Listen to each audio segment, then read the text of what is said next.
आइए आज सुनते हैं इंदिरा एकादशी व्रत कथा। प्राचीन काल में सतयुग के समय में महिष्मति नाम की एक नगरी में इंद्रसेन नाम का एक प्रजापति राजा धर्म पूर्वक अपनी प्रजा का पालन करते हुए शासन करते थे। वह राजा पुत्र पौत्र और धन आदि से संपन्न और भगवान विष्णु के परम भक्त थे। एक दिन जब राजा सुखपूर्वक अपनी सभा में बैठे थे तो आकाश मार्ग से महर्षि नारद उतरकर उसकी सभा में आए।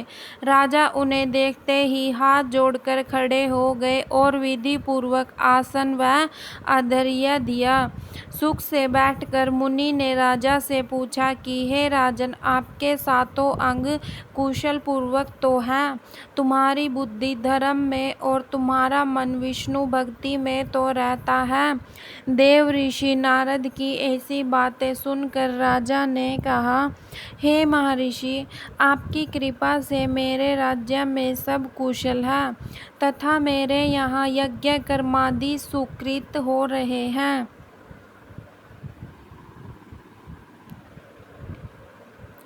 आप कृपा करके अपने आगमन का कारण कहिए। अब ऋषि कहने लगे कि हे राजन, आप आश्चर्य देने वाले मेरे वचनों को सुनो। मैं एक समय ब्रह्मलोक से यमलोक को गया। वहाँ श्रद्धा पूर्वक यमराज से पूजित होकर मैंने धर्मशील और सत्यवान धर्मराज की प्रशंसा की। उसी यमराज की सभा में महान ज्ञानी और धर्मात्मा तुम्हारे पिता को एकादशी का व्रत भंग होने के कारण देखा। उन्होंने संदेशा दिया, सो मैं तुम्हें कहता हूँ। उन्होंने कहा कि पूर्व जन्म में कोई विघ्न हो जाने के कारण मैं यमराज के निकट रह रहा हूँ। सो हे पुत्र, यदि तुम अश्विन कृष्णा इंदिरा एकादशी का व्रत मेरे निमित्त करो तो मुझे स्वर्ग की प्राप्ति हो सकती है। इतना सुनकर राजा कहने लगा कि हे महर्षि, आप इस व्रत की विधि मुझसे कहिए। नारद जी कहने लगे, अश्विन माह की कृष्ण पक्ष की दशमी के दिन प्रातः काल श्रद्धा पूर्वक स्नान आदि से निवृत्त होकर पुनः दोपहर को नदी आदि में जाकर स्नान करें। फिर श्रद्धा पूर्वक पितरों का श्राद्ध करें और एक बार भोजन करें। प्रातः काल होने पर एकादशी के दिन दातुन आदि करके स्नान करें। फिर व्रत के नियमों को भक्ति पूर्वक ग्रहण करता हुआ प्रतिज्ञा करे कि मैं आज संपूर्ण भोगों को त्याग कर निराहार एकादशी का व्रत करूँगा। हे अच्युत, हे पुंडरीकाक्ष, मैं आपकी शरण हूँ, आप मेरी रक्षा कीजिए।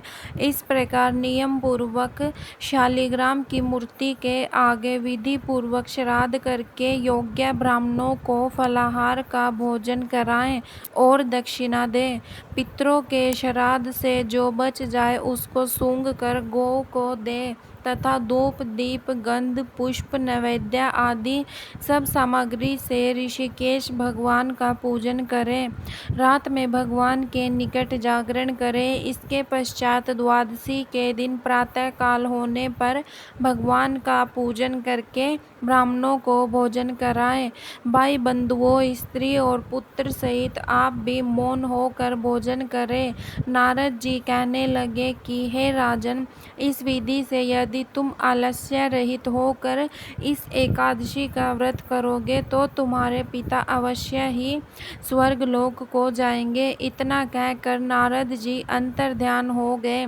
नारद जी के कथानुसार राजा द्वारा अपने बंधुओं तथा दासों सहित व्रत करने से आकाश से पुष्प वर्षा हुई और उस राजा का पिता गरुड़ पर चढ़कर विष्णु लोक को गया। राजा इंद्रसेन भी एकादशी के व्रत के प्रभाव से निष्कंटक राज्य करके अंत में अपने पुत्र को सिंहासन पर बैठाकर स्वर्ग लोक को गया। हे युधिष्ठिर, यह इंदिरा एकादशी के व्रत का महात्म्य मैंने तुमसे कहा। इसके पढ़ने और सुनने से मनुष्य सब पापों से छूट जाते हैं और सब प्रकार के भोगों को भोग कर बैकुंठ को प्राप्त होते हैं।